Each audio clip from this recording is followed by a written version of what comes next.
Bayangkan, Kristus kembali ke bumi, tidak dalam kemuliaan, tidak di akhir zaman, tetapi dengan tenang pada abad ke-16, di jantung yang membara Seville selama Inkuisisi Spanyol. Dia berjalan di antara orang-orang, menyembuhkan yang buta, membangkitkan seorang anak dari kematian, dan kerumunan menyembahnya. Tapi gereja menangkapnya. Dan di sel penjara yang gelap, orang terkuat dalam inkuisisi, Inkuisitor Agung, seorang kardinal berusia 90 tahun, menghadapi sang juru selamat yang diam dan menuduhnya merusak umat manusia. Ini bukan sejarah, ini adalah puisi, sebuah perumpamaan intelektual yang berapi-api, yang diciptakan oleh Ivan Karamazov, saudara ateis yang tersiksa dalam novel The Brothers Karamazov karya Dostoyevsky. Ivan menceritakannya kepada adiknya yang lembut dan percaya, Alyosha, dan ini telah menghantui pembaca selama lebih dari 1 abad. Hari ini saya akan menceritakan kisah lengkapnya. Bayangkan Seville pada tahun 1000-an, puncak inkuisisi. Api menyala setiap hari untuk kemuliaan Tuhan. 100 bidah baru saja diadili di alun-alun. Kemudian dia muncul dalam bentuk manusia yang sama yang ia kenakan 15 abad yang lalu. Tanpa pengumuman, tanpa malaikat, ia berjalan melalui kerumunan dengan kasih sayang yang tak terbatas. Orang-orang mengenalinya seketika, tanpa kata. Mereka mencium pakaiannya. Seorang pria buta berseru dan melihat. Seorang ibu membawa anaknya yang sudah mati. Dan dengan katanya yang tenang, gadis itu bangkit dari peti mati, hidup. Orang-orang bersorak hosana, tetapi Inkuisitor Agung, tua, layu, dengan mata seperti bara yang menyala, melihat dari balkonnya. Ia memerintahkan para penjaga, tangkap dia. Kerumunan yang takut pada gereja terdiam. Kristus dibawa pergi ke sel gelap yang berkubah di penjara kuno kantor suci. Malam itu pintu besi berderit terbuka. Inkuisitor masuk sendirian membawa sebuah lampu. Ia menatap tahanan, sosok diam ini yang terlihat persis seperti Kristus dalam Injil. "Apakah engkau?" bisiknya. Ia tidak menunggu jawaban. Ia mulai sebuah monolog yang berlangsung berjam-jam. Kristus tidak berkata apa-apa, hanya mendengarkan. Suara inkuisitor rendah bergetar dengan kepahitan selama berabad-abad. Dia menuduh Kristus salah menilai sifat manusia. 1500 tahun yang lalu, di padang gurun, setan menggoda engkau 3 kali. Engkau menolak ketiga-tiganya demi nama kebebasan. Tetapi kebebasan, kata inkuisitor, adalah beban paling kejam yang dapat ditanggung umat manusia. Godaan pertama, ubah batu menjadi roti. Engkau menjawab, manusia tidak hidup dari roti saja.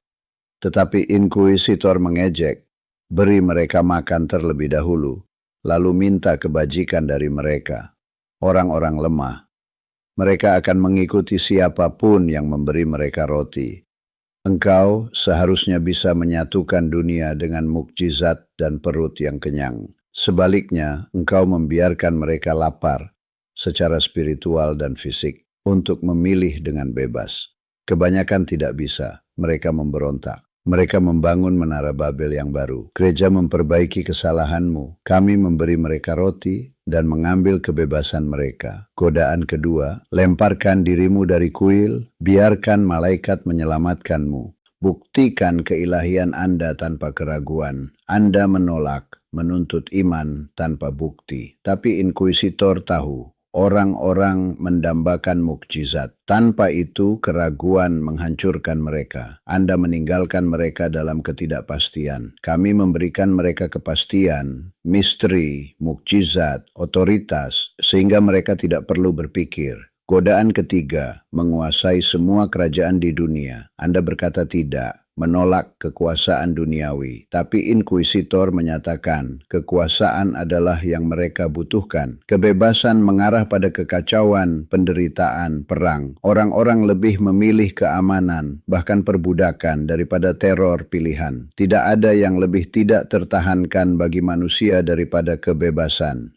Jadi gereja dalam aliansi rahasia dengan roh yang menakutkan, mengambil kekuasaan yang Anda tolak. Kami memerintah atas nama Anda, tetapi dengan prinsip-prinsipnya. Kami memberi makan jutaan orang. Kami menyelesaikan hati nurani mereka. Kami membebaskan mereka dari penderitaan keputusan bebas. Hanya beberapa jiwa yang kuat yang dapat menanggung kebebasan Anda. Yang lainnya, kami buat bahagia dalam belenggu. Inkuisitor menyelesaikan. Besok Anda dibakar di tiang, sama seperti para bid'ah. Kerumunan yang sama yang mengagumimu hari ini akan menumpuk bara di kakimu dengan satu anggukan dariku. Mengapa engkau kembali untuk campur tangan? Kami telah memperbaiki pekerjaanmu. Kami telah mengangkat beban dari mereka. Diam. Kristus tidak berkata apa-apa. Lalu dia bangkit. Dia mendekati orang tua itu dan dengan lembut mencium dia di bibirnya yang tua dan tidak berdarah. Ciuman itu membakar ke dalam hati inkuisitor seperti api. Dia bergetar. Ideanya tidak tergoyahkan, tetapi ciuman itu tetap ada. Dia membuka pintu. Pergilah, katanya. Jangan datang lagi. Kristus berjalan diam-diam ke dalam lorong-lorong gelap kota, menghilang. Ivan mengakhiri puisinya di sana. Dia bertanya kepada Alyosha, apakah kau mengutukku? Alyosha, sang biarawan yang berhati murni, awalnya tidak berkata apa-apa. Lalu dia bangkit dan mencium Ivan lembut di bibir. Ivan tertawa pahit. Itu plagiarisme. Tapi dia tergerak. Para saudara berpisah. Satu berpegang pada iman. Yang lain tersesat dalam pemberontakan. Dostoyevsky tidak menyelesaikannya. Dia membiarkan pertanyaan itu membara. Apakah kebebasan sebuah hadiah atau kutukan? Bisakah kebanyakan orang menanggung beban pilihan sejati? Atau apakah mereka membutuhkan keajaiban, misteri, dan otoritas untuk bahagia? Sang inkuisitor mengklaim mencintai umat manusia lebih dari yang dilakukan Kristus dengan mengambil apa yang menghancurkan kita. Tapi apakah itu cinta atau tirani? Bab ini adalah Dostoyevsky dalam kekuatannya yang paling besar. Cermin bagi ketakutan kita tentang iman, kekuasaan, dan apa artinya menjadi manusia. Jika itu membangkitkan sesuatu dalam dirimu, like, subscribe, bagikan pemikiranmu di bawah. Apakah kamu berpihak pada kontrol berbelas kasih sang inkuisitor atau kebebasan radikal Kristus? Beritahu saya. Sampai jumpa lagi. Renungkan beban ini.